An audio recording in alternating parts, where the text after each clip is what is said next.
Welcome to In Your Neighborhood. I'm your host, Chris O'Rourke. And over the past few months, we've been dealing with a lot of things we don't normally talk about on this program, but we feel are very necessary. And the second big issue that has come out over the past few months, of course, COVID being the top one, has been the protests we have seen following the death of George Floyd. And those protests took on two issues, namely racial equality, which we talked about last month. And today we're going to talk about the second issue that has come to the forefront, and that is the idea of police reform. And so joining us today on the program are Chief Paul Yost from Buffalo Valley Regional Police. Welcome, Chief. Thank you. And Chief Brad Hare from the Sunburg Police Department. Welcome, Brad. Good morning. So let's jump right in. I just want to get an idea, give our viewers an idea of your background. So Chief Yost, could you just give us your background? How long have you been a police officer? I'll say too long, but I guess we'll start with, I've been doing this about 41 years now. I started in Melton as a patrol officer in 1979 and completed 26 years of service there, retiring as their chief of police. So I came up through the ranks of the Melton Department, and I was lucky enough to attain a chief position in Lewisburg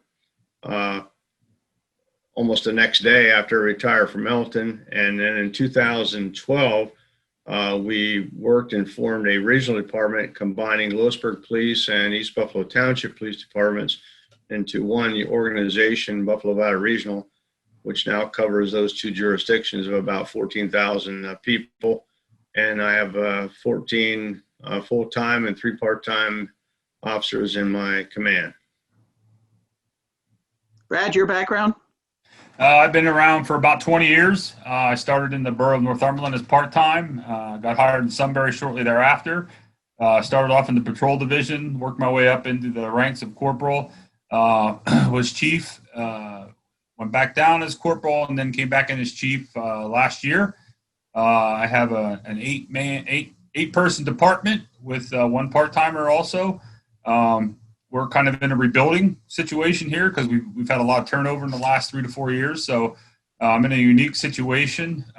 It's kind of been refreshing for everybody here. But again, we're in a rebuilding process. A lot of things going on positively here in the Sunbury Police Department. So that's my background. Okay, Brad, we have you up, so we'll ask you real quick. So how much has policing changed? I know a lot, probably, over the 20 years since you started. Yeah, well, I mean, when I started, we had 16 officers here, and so we're down to like 8 or 9 right now. And from what I've seen over the last 20 years, and I know Chief Yost will attest to this, he's been doing this a lot longer than I. But even in the 20 years that I've seen, it has changed dramatically. A lot of it is, I think, there's a lot of some lack of respect for law enforcement, but there actually is more positive and community members that support us more than that come out. But there's been a lack of respect for basically law and order and stuff like that. It's not as bad as the larger communities. Our community alone has become more diverse in the last 20 years. Positive. Again, it's not nothing bad. It's gotten more diverse. But just the culture itself has changed, and that's one of the things we're trying to do here at the Sunbury PD is change the culture of old policing, tactful policing, stuff like that. We're trying to get more community oriented, and that's kind of the drive where we're trying to go. We're focusing more on one-on-one relationships with the community, and not saying anything was horrible in the past, but things have changed dramatically. That we're getting more engaged. We're trying to get more engaged with the public to try and get a better feel of what's going on out there. And I think and that's part of the reason, some of the reason with our vehicles, we've made them mobile police stations, essentially. They're equipped. Technology is a big thing that has changed over the last 20 years. Again, Chief Yost will attest to that. Technology has driven a lot of positive changes in law enforcement with body cams, cameras in cars, things like that. So I think one of the other things we're trying to do here is try to be more transparent. Transparency is a key thing, so the public has that trust, and that's what we try to build, that trust with the public. So those are some of the key things that I think that I've seen change in the last 20 years. Hey, Paul, what about you? 41 years. Wow. That's going back a ways. No slam there, no slate We there. were, yeah, we were chipping with stone and a chisel when I first started. But no, I mean, we went from typewriters, and I have to laugh because we talk about carbon paper and things like that, which now, like Brad said, the technology is big. I mean, in regards to what we can do, both from an investigative standpoint and with the cars and the guys having communication tools and access to records and things like that. I think one of the problem areas that policing has faced in recent decades is we've continued to play an expanding role in society versus other agency handling of things, especially in the areas of social problems and root causes of those problems, which we don't really have the ability to solve. But the demand for that type of thing is even more and more out there, so it expands what the officer's skill set has to be in order to respond to these problems and deal with them. And of course, the last thing is just social media in general, and the ability that cameras are everywhere and that process, which is a good thing because I think it holds everybody accountable. But at the same time, depending on the angles and what's being seen, there's always, it only shows one side of the full story of what occurred. Okay. Paul, while we have you on, 41 years, during that time, have there been other pushes for police reform? Well, yeah, we've been through this, I think, multiple times. I mean, we look at the Rodney King situation, other aspects, and again, I think that, as Brad said, what always is troubling is the impact larger city departments that have a greater contact with this type of context than we do. But it trickles down to the smaller agencies to also then have to handle, those influx. And I'll agree with Brad on what he said. Majority of our people that we serve are very supportive of law enforcement. I mean, I think even more now than in the last few weeks, we've had more contacts with phone calls and people stopping and dropping off, thank you cards and stuff like that. So I'm very confident that, we're on the right page doing the right thing. And we've done the same thing. My career has always been around community policing and associating on a one-to-one or a group level that in a rapid response to a problem, so that we address it quickly, and whether it's an officer issue or whether it's a community issue, we try to be on top of those things. So Brad, I'll ask you something about what Paul said, and that is when an officer shows up at a scene, a lot of times he's not just an officer, he is a social worker. Right. Now, you guys aren't necessarily trained for something like that, though, are you? Is this something that you learn on the job? And how do you tell your officers to deal with a situation like that? Well, if you got to realize, the municipal police academy is a basic. They give you the basic outline of this is what municipal policing is all about. You don't get your training until you're on the job. That's why at Sunbury we have we've instituted a very extensive field training program, and I'm sure Chief Yost does too because he's been doing this a long time, where they're watched for literally, they're not by themselves or anything like that. They're with a coach for basically 6 months, and they're not on probation for a year because there's a lot of things you're exposed to. Like Paul said, we get to a scene, everybody thinks the police have the answers to everything, and unfortunately we don't. And sometimes we don't. A lot of times we don't profess that we do have all the answers, or we'll try to direct them in the right direction. But there's a lot of agencies out there also that say, well, we're going to call the police. They'll come and they'll make it better, or they'll solve it, or they'll have to do it. And that's not our job. Our job is, most people don't realize, just our presence alone is the first step of use of force. Mere presence. That is our presence just by showing up. So sometimes that works just by us showing up. But again, with the dynamics, with everything's going on in society nowadays, sometimes that can fuel the fire, used to say, if the police show up. And we try to explain to them, listen, we're not here to cause any problems or any issues. We're here to help facilitate whatever needs to get done. So that is a huge, huge issue with new hires, people that don't have experience, is you got to walk them through that. And I know it just within the city of Sunbury, and I know I've heard calls up in Buffalo Valley. They're just as sometimes busy as us with all the same thing: domestic, child custody issues, civil matters. They don't realize that's not some of what we're trained to do or what we do. We get some training and we try to push that down the pipe to everybody. Everything's been going virtual with training. MOPEC, they always have certain things that come out on our mandatory updates every year. I guarantee you that one of the big topics this year is going to be de-escalation, use of force. Those are going to be the major things that they're going to hit on this year with our update training for 2021. They already have 2020 out there, but I guarantee you that's going to be one of the major things. When 9/11 hit, I think for 5 to 10 years, we talked about weapons of mass destruction, radical Islam. I mean, that's the things that they're going to push down the pipe, which it needs to be done. But here's one of the biggest problems is, and I don't know if Paul attests to this, but the problem is we've always had the conversation open about reform and change. We're always up to make things better. We don't want to make things worse for us or make it harder on us. We're always willing to move forward and, like, again, being more transparent and trying to connect better with what the needs of the community are. That's what we're here. We're public servants. We're here for the community. So I think we're willing to do whatever we have to do, but just sometimes we don't have all the answers. And when you have new officers coming out that are what we call green, don't have a lot of experience, it takes time for that to take effect. Hey, real quick, what's MOPEC? MOPEC is the Municipal Police Officers Training Education Center. That's how that's where our guidelines come from. The state, it's run by the State Police Commission.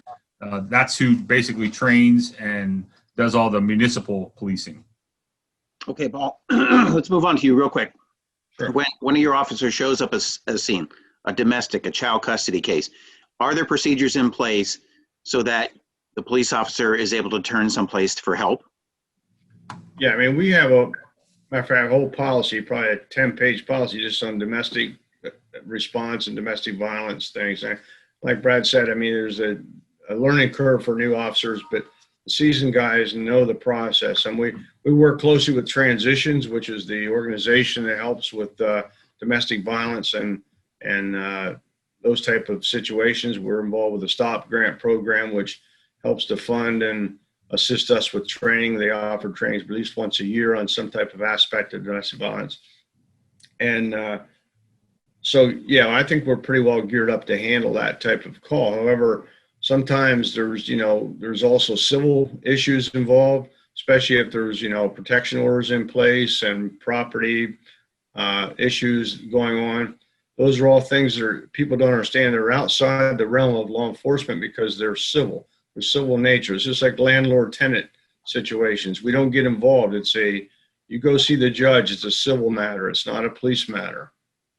You guys were officers. How hard is it to show up at a scene like that and try to digest what's going on and make sense of what they're telling you to realize whether you can be of assistance or not? Well, from my aspect anyway, and even still, and I think Brad touched on this a little bit, is first thing is let the people vent out. I mean, usually when you get there, everything's high volume. You just separate, let each side vent themselves out to an officer, get a little better understanding of what the dynamics of the circumstance are, and then slowly rebuild from there. And, my always response is I listen to somebody say, and I try to recap that. I said, now, if I hear you right, this is what, and you learn that for communications, even at the college level, but that's kind of what I do. And then slowly over time, you narrow it down to, okay, here's the two issues. Number one, number two, how can we resolve this? And a lot of times that's what I do. I'll revert it back to the two parties involved. Okay, how do we resolve this? And let them give me an answer. Yeah, I mean, that's one of the big things is just letting them vent, like he said. Just listen to what they have to say, because sometimes you get there and it's so heated till you're done, they're thanking you and they're talking again. And sometimes that's all it is. That's why people think the police show up and it's going to be bad. No, sometimes we just got to, mediate the situation, which is, I'm okay with that. Almost all my officers they're great with that. That's what they want to do. So sometimes it's just a matter. You got to listen. You just got to listen sometimes. Now, of course, as you know, the one issue with that is that under certain mandates by state law, we're required to arrest. If we have physical assault, evidence, we don't have a choice, regardless of the circumstances when we get there.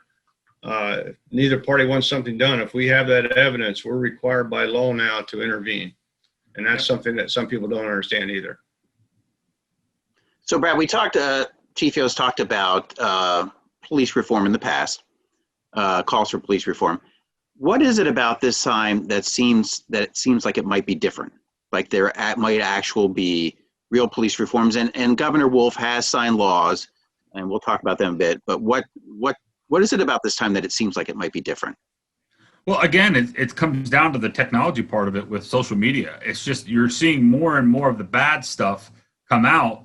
And I said it before when I had a council meeting where I presented our use of force policy to the council and the public so they understand where we're coming from. And I just think it's more and more people, they're seeing all the bad stuff, and it needs to, the conversation can't stop. That's the problem that's always been, that I have seen over 20 years. They start something and then they never follow through. They just stop the conversation. I've said it before. Some of the things that I've seen out on social media in some of these larger cities, it's uncalled for with the rioting and looting and stuff like that. But that's not solving anything. We need to sit down and we need to talk. And I think for us smaller communities, and I said that before, they need to look at some of these smaller communities to see what we're doing, to show that we're being transparent. We're out there. We're showing how to do it, and not saying it's perfect, but it's so different now. Again, every time you turn a corner, somebody has a camera or a phone up in your face or out around the corner. You don't know what's coming at you. So like Chief Yost said, it keeps us accountable, but I'm trying to keep things here that I don't want to have to, don't worry about the camera around the corner. Just do your job. Treat everybody with respect, give them the respect that they deserve, and just take it one step at a time and go from there. So I think that's where it's changed. It's just the social media is really just blown up. Okay, so Chief Yost talked about it real quick. He talked about the trickle down. Mm-hmm. So when an incident like this happens in, say, Chicago or Louisiana or George Floyd in Minneapolis, how does something like that on a national level trickle down to you guys, Chief Yost? Well, I think it's what Brad was saying. It starts out that legislative, people calling in their congressman, their senator. Then from the feds, it comes to, the state level. State level comes to local government. And that's how the trickle down occurs. And then, from our aspect, just as Brad did, is I shared our use of force policy. What I thought was interesting is one person that was in to ask about that, all the points that they had concerns about are in my policy. Chokeholds, yep. Type of activity we do, our escalation, de-escalation of force, it's all in policy and it's all trained on. We review that policy yearly with our firearms training.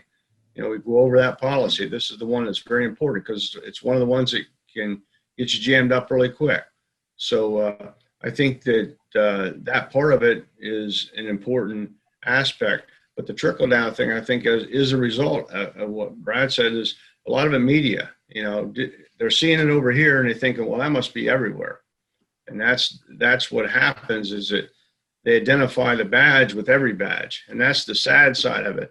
And don't get me wrong, there's bad, I guess, in police officers as well as any other profession, and anytime that you just get labeled with that, doesn't matter what the situation that resulted in it, he was a police officer. So therefore, so are you, therefore you're just as bad. And that's the sad side of it. Yep. Okay, so I'll start with you, Paul. Chokeholds. What is the Buffalo Valley Regional Police policy on a chokehold?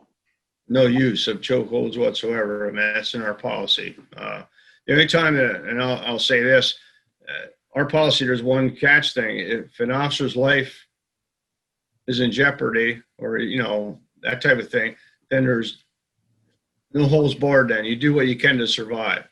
If it's a chokehold or whatever, you're fighting off someone who's trying to kill you, that's a whole different aspect. But in the use of force continuum, that's one of the items that's not utilized at all. Same for you guys, Brad?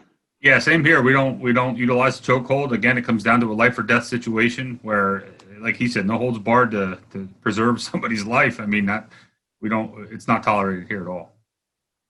So chokehold is one term that has come out since George Floyd. The other term that I've heard a lot and read a lot about is a term called qualified immunity. Brad, if you could just explain what that is, and do you think it should stay in place and why? I do think it should stay in place. Qualified immunity is to assist in law enforcement, because if you don't have that qualified immunity, you could make minor mistakes and they're going to come after you. They're going to sue you, this or that. So it's a kind of protection for the police. Can it be modified? I'm sure it can be modified, but again, it's sitting down at the table and talking about it, how to change it. Certain things where a homicide of Mr. Floyd, stuff like that. Obviously, those are some instances where that should be thrown out the window because that was absolutely atrocious and uncalled for. But I think it needs to stay in place. Paul, do you feel the same way?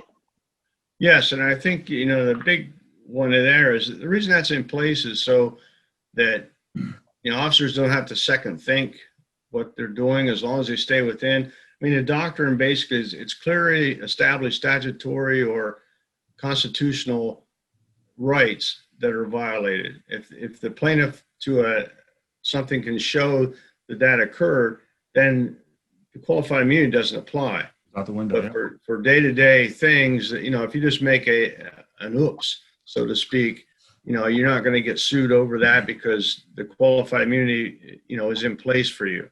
So I think for that to totally disappear is going to be detrimental to law enforcement in general. Okay, so another term we've heard, and I think there's a gray area there in a lot of people's minds, is defund police. Paul, if you could, do you understand what defund police means?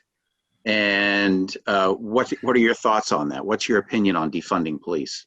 Well, I think there's a misconception on that. I mean, I'm not saying I'm for defunding police, but what they're basically saying is that a community should take part of their funding and move the allocations to other areas like social services and things like that. I don't think they mean eliminate the police, which I think a lot of people take defunding as meaning we're not going to have police anymore. We're going to do this, or So I think that is the confusion over it. I'm all for supporting other social services that can take, some of the weight off of our shoulders, so to speak. But it has to be properly planned and put in place. That you just aren't, pulling one to another and not, keeping the law enforcement at a level it needs to be.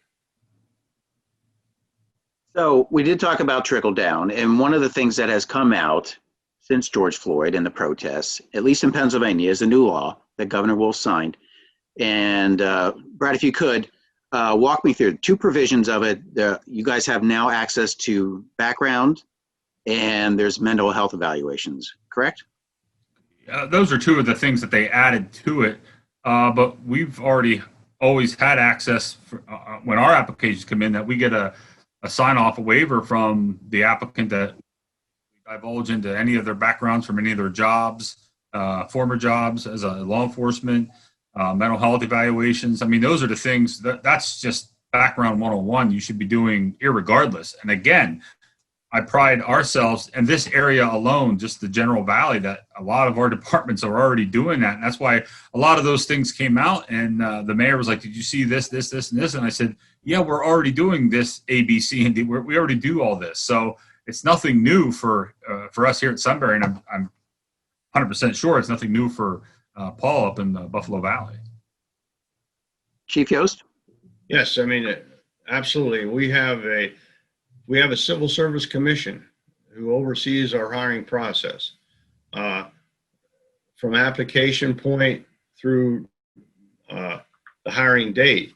There's a lot of both physical, mental testing, background investigations.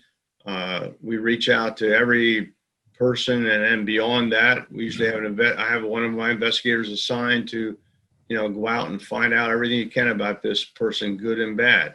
Talking to neighbors, friends, relatives, co-workers at other facilities. The biggest,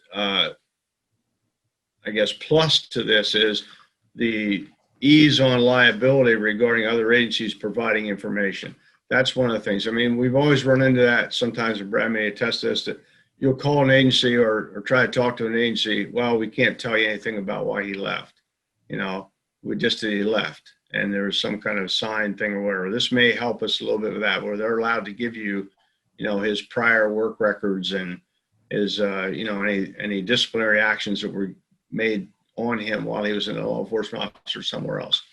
Yeah, that's going to help big time, being able to get that information behind the background of somebody from another department, because that is a major problem. You'll call and again, it's the culture, and we got to change that culture. We got to make sure that we don't want the bad apples out there, as you said earlier. We don't want them out there. So help us, help you in doing what we're doing. And just to reiterate about the defunding the police part, I agree with Chief Yost about it's not just defunding the police, it's diverting monies to other portions of social services. But again, like our community here, and I know it's across the valley here, our budgets are already strapped as tight as they can get. There's not a lot of wiggle room for us to be moving any type of funding, because we're just kind of floating as it is, trying to keep things moving here with the budget that we have.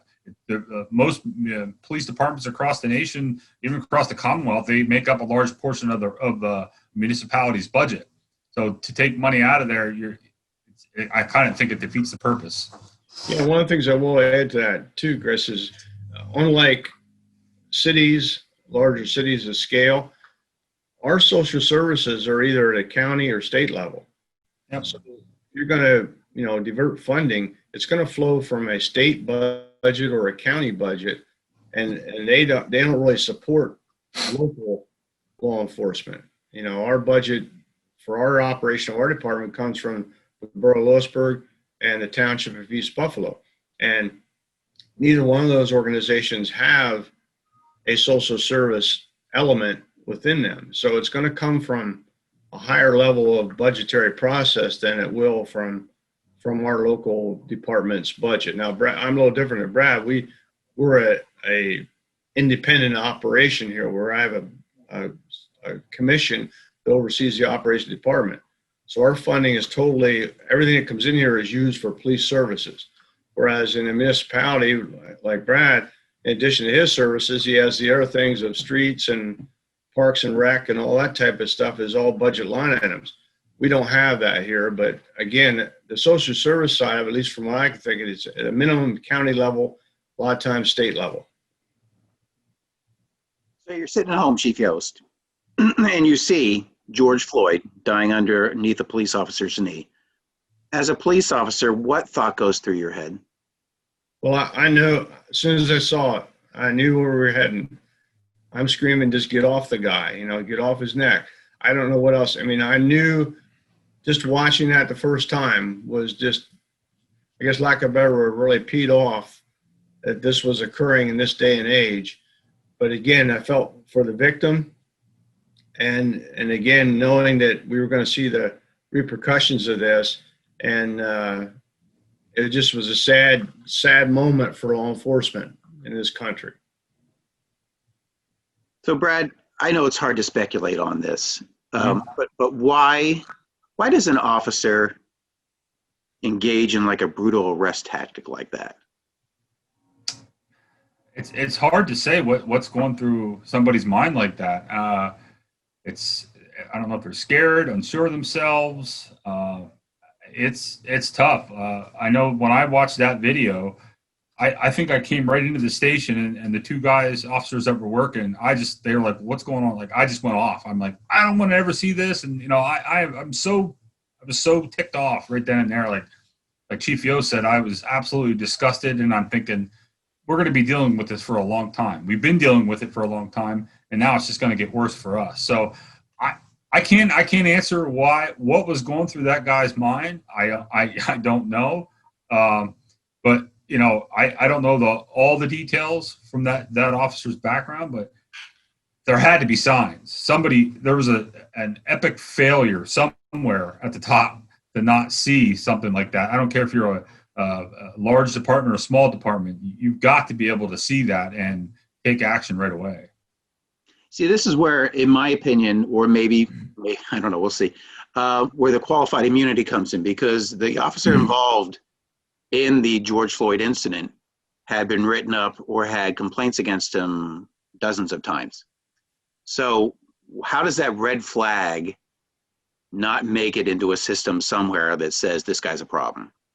Well, again, that comes down to there was some failures at the top to say, and again, I don't know what all those write-ups were. Were they minor infractions? Were they larger infractions? I don't know all the details of them, but you could write a guy up for being late to work. Now they consider that an infraction. Is it something that makes him a bad officer? No, he's just late for work. So I don't know all the history about it, but 18, there was probably more in there that they really should have been. There needs to be a system in place for some of those larger departments to say, we need to take a time out here and we need to reevaluate this guy and maybe he needs help. Again, it comes down to the PTSD, the stuff we see every day. There has to be signs, and there was obvious signs there, I believe, and somebody should have stepped in at the top, and we need to talk to this guy and find out what's going on, because there could have been an underlying factor. Again, that's all going to come out eventually, but it's just so hard to tell. It really is. So you hear a lot of people say it's a few bad apples. Do you agree with that, Chief Yost? Oh, absolutely. I mean, I know in my 40 years of law enforcement experience, I met thousands of officers from departments all over the country, different seminars and whatever. And think about it just from a numbers of scale. The amount of incidents we handle on a yearly basis, the number of officers in the country, and we have 2 or 3, 4 incidents of this nature each year at some point in time somewhere in the country. So when you take that and scale it the same as doctors or a lawyer or whatever, the big difference is we're in a whole different, I guess, atmosphere when we're arriving on the scenes of things too. So we're de-escalating on a daily basis thousands of times, and very rarely are we using excessive force or complaints that come in that regard. So I really agree that we're talking very few bad apples in a big bucket. So I think that I'm very proud of my profession. I've always been proud of being law enforcement. These are tough times, though. I have some officers that are questioning whether they want to keep doing this, and it's we'll see as we move into the next hiring phase whether we have candidates that even want to take on this job or this responsibility anymore. So it's going to be a tough time for law enforcement, a tough time for society in general, I believe. So how much, Brad, how much does a union help or hurt the situation? Can they, in essence, hide a police officer who's had been written up a number of times? I don't necessarily think a union can hide that. Again, like here, the union here, I also have rank that are part of the union, but they're half and half. It's half management, half union. And it's going to be their butts on the line because it's going to flow. It's trickle effect's going to flow down. So if somebody like in a position as a chief or whoever's in charge of the department, if they're seeing things or hearing things, they got to be on top of things. So I don't necessarily think the union hides it. Do they help sometimes? No, because a lot of things certain protocols you have to follow, and you just try to make sure you have the right people in the right place at the right time to make sure that stuff is not happening. I'm in a very unique situation here where I've had a huge turnover, and you got to have a good working relationship with everybody in your department. And when you hear me a lot of times say I don't ever say I, it's we. We're a group. Like Chief Yost said, I'm very proud of my profession. I've been doing this for 20 years, and I'm not ready to give it up. I've heard many officers over the years, they get to certain years like, oh, it's time to go. And that's their choice, and I have nothing against it, but I still enjoy it. I enjoy engaging with the public. I enjoy just being out there. So, but go back to the union thing, it's sometimes it hurts, sometimes it doesn't. But for me here right now, it hasn't really had an effect on anything here. Brad, let me ask you something. I just want to get your reaction to something I read, because you alluded to this earlier when you said that when officers arrive on the scene, people immediately, it's implied there's force. So I read this somewhere, and it says that the current police culture is built on asserting dominance. When tensions flare in a stop, an officer has to dominate a situation to get someone in handcuffs, or the officer could die. Do you agree with that? Absolutely not. No, again, when I say our mere presence, that is part of the use force continuum. It's just our presence alone. You see a uniformed officer, now sometimes tensions get a little higher. Again, it's like Chief Yost and I said, sometimes you just got to go in, you got to listen, talk to them, treat them fairly. That statement's absolutely, for me, that's not true at all. Okay. What about you, Chief Yost? You agree with that? Yeah, for the most part. I mean, it's all about that de-escalation, learning to deal with the public. You know, my jurisdiction is a little different than Brad's, but I mean, we have a major corridor, we have Route 15. My officers on a daily basis are stopping people from all over the country, all over the world. So you're interacting with people that have had different contacts with the police. So we use our safety precautions, proper approach, those type of things, and we deal with it. Occasionally you'll have somebody that, escalates a circumstance, even though the officer didn't do anything.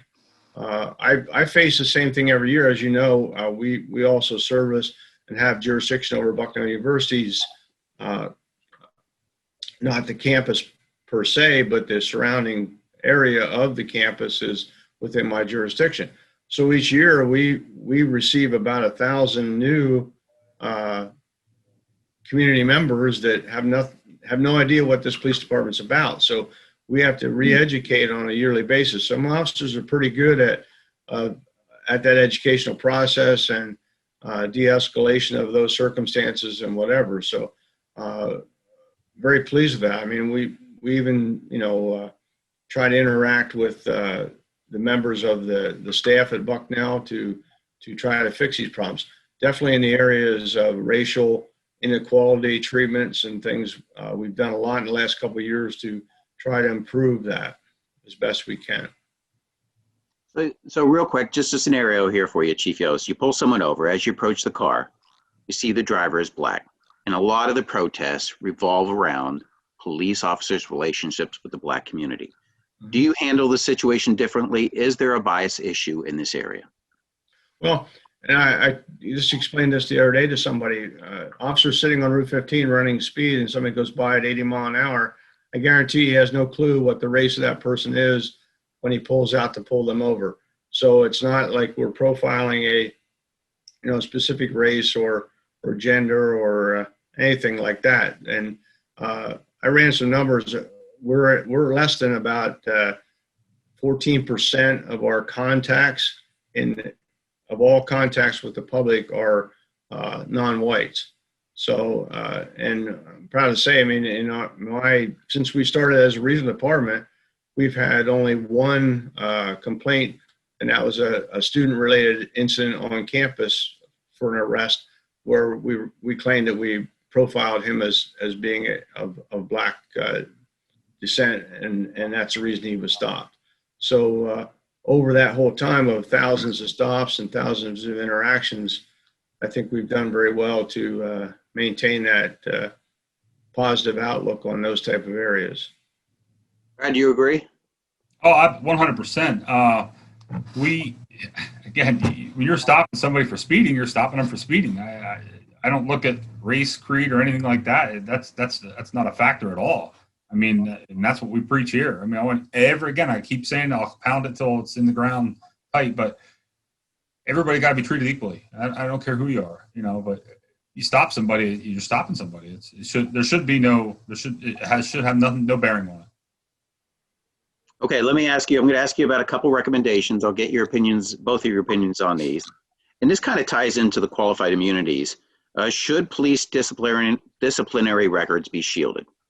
Brad? To an extent. I think it needs to be shielded. Again, when it comes to trying to hire, no, I think we should have those records, certain things. But because there's complaints every day that the process here that we do is very extensive and minor things, and some people just I don't think some of it doesn't have any bearing. So I think partially yes. Chief Yost? Yeah, I pretty much agree with that. I mean, I think within the internal operations, you need to keep that filter in place, so to speak, when you're dealing with your employees. I don't think other private or public sector businesses would want every little detail of their employees to be accessed by the public. And we do a good job. As like Brad, I think we have a process in place for any type of complaint that comes in, and we handle that. Anything of a major nature, it's going to be a public information, because that officer is going to be disciplined in a public meeting regarding what the actions were taken, if it results in suspensions or dismissals from the department. But I think that reflects back on what this legislation is all about. And the other side of that is that it does give the ability to other law enforcement that's looking to hire somebody to see the total package of that officer while he's with the other department. Okay, so we were just talking about traffic stops. Should there be public databases of traffic stops, Chief Yost? I think to a certain degree there already are, but I mean, you can check, citation process. But as far as, I mean, I have no issue with that as far as, who we stop. I think they're looking at race, gender, that type of thing on stops. I don't know what else they would really want regarding that, but I have no problem sharing those type of records. Brad? Yeah, a lot of that stuff's already on the citations for traffic stops or criminal complaints. That stuff's already on there. So if you want to make a database of it, have at it. Okay. Should there be, Brad, greater police oversight? I know, Chief Yost, you already said you have a commission that you deal with, an independent agency to investigate misconduct. Does that already exist? I think for certain disciplinary actions, I think there should be somebody that oversees some of that stuff. Internally, some of the things that we can handle here, we'll handle.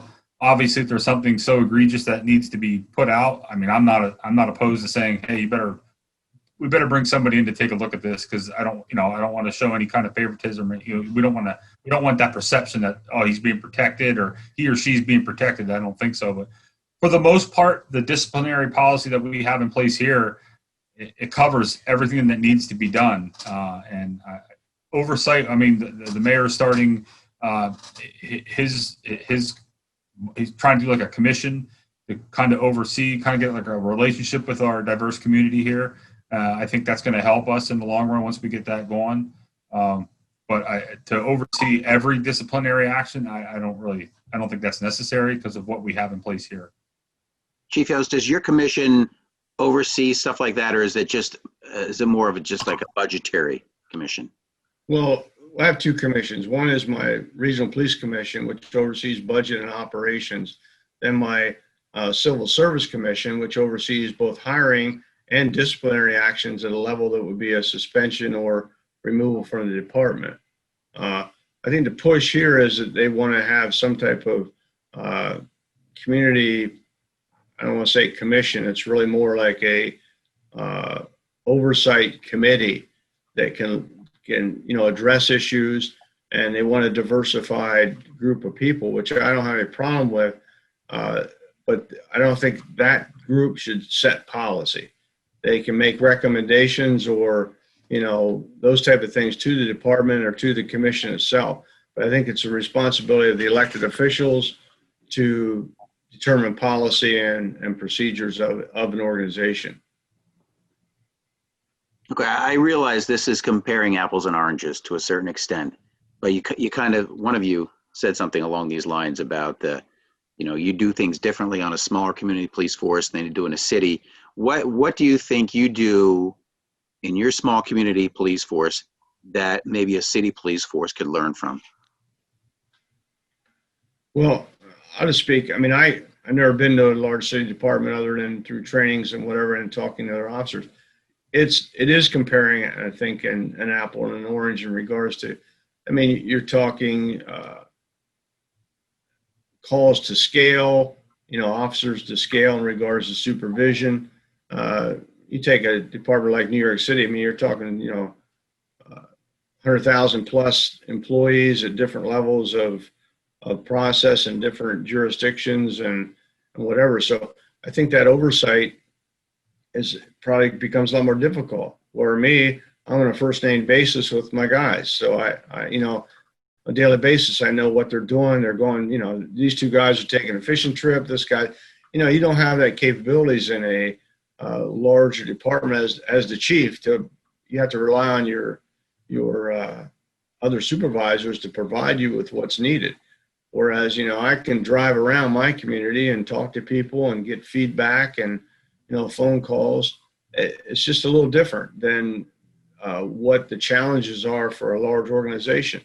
I mean, I have which we have a protest. We have, maybe 100 and 120 people. They have protests with, 200,000 people. So it's like, it's a tough place to be in as a chief of a large organization like that. And I agree with Chief Yost when it's something like I can drive around and I can talk to the community members also. They know me by name. I know everybody in the community. I know all my officers. I know all their families. It's tougher for a larger department to some guys like, oh, that's the chief. Like they don't even know. Sometimes I don't even know who the chief is in those larger or their lieutenant, because they're in a division. And another thing is, I think the smaller communities, an officer, once they're here for a few years, they're more well-rounded with what they're dealing with, because they're not only the patrol guy, they're the detective, they're the traffic cop, they're the caretaker. They do our officers do it all around in this area. We don't have divisions per se to take the initial call and push it off to the next level. Like you're it, like tag, you're it. You got to do it. So I think it's just being able to have that type of relationship with not only your employees, but just the community alone. Yeah, both of you did talk about the fact that you feel like you have a lot of community support, and that's great to hear. So if you had a message to pass along to them at this time, what would you say to your community out there? And we'll start with you, Brad. Like our community's been great. I mean, like Chief Yost said earlier, we've had people dropping off like food and like dinners and just let you know we support you and we really do appreciate it. The city here we have a good area, and people say bad things about every area, but we have a good valley here in the community. They're very supportive. They have our backs when certain things look like something's wrong. They have our backs when it truly isn't wrong, and that's really nice with the community and with the officers that are out there, having them out there more in the community with the community policing aspect with the vehicles and being able to keep them in the cars more. That's big too with the community. But I mean, our community is great here. I mean, I really do. I think we have a great community. Not only like very minuscule bad apples in law enforcement, there's very minuscule people in the community that are bad apples too. There's more good than there are bad. And we try to keep that engagement with them and try to help those bad apples become better, and we do what we can to help everybody here. But we have a great community here. You feel the same way, Chief Yost? Absolutely. I mean, I was born and raised here. So I went to Mountain Schools as, through high school, worked at the University of Bucknell for some years, come back, through the chief process. I mean, I've been in law enforcement 40 plus within, a 10-mile radius. So I really know well this, and I know well the other law enforcement agencies that are in that makeup, including Brad's in this general area. I think we're all on the same page there. And for the most part, we've been very, I can't think of, more than a few on my fingers at times where we were kind of had officers within our areas that, kind of fell off the wagon, so to speak, in regards to things. So we also have the community support, very positive notes and calls coming in, and especially shortly after these latest occurrences. We've also had a really good relationship through the COVID situation. People have been very positive in regards to following the guidelines set as we work with that. We've had not to force any enforcement aspects of that area of it. But we've been very lucky in regards to our ability to control the contamination spread of the virus and good with that. But overall, yes. And I think what Brad says, you're always going to have that, small minority that it doesn't matter what you do, they just don't like the police. So whether it's a result of a specific interaction on their part, or it may have been taught through, generations of situations with law enforcement, and being on the wrong side of the law, so to speak. So, I think you follow that through all these racial tensions as well.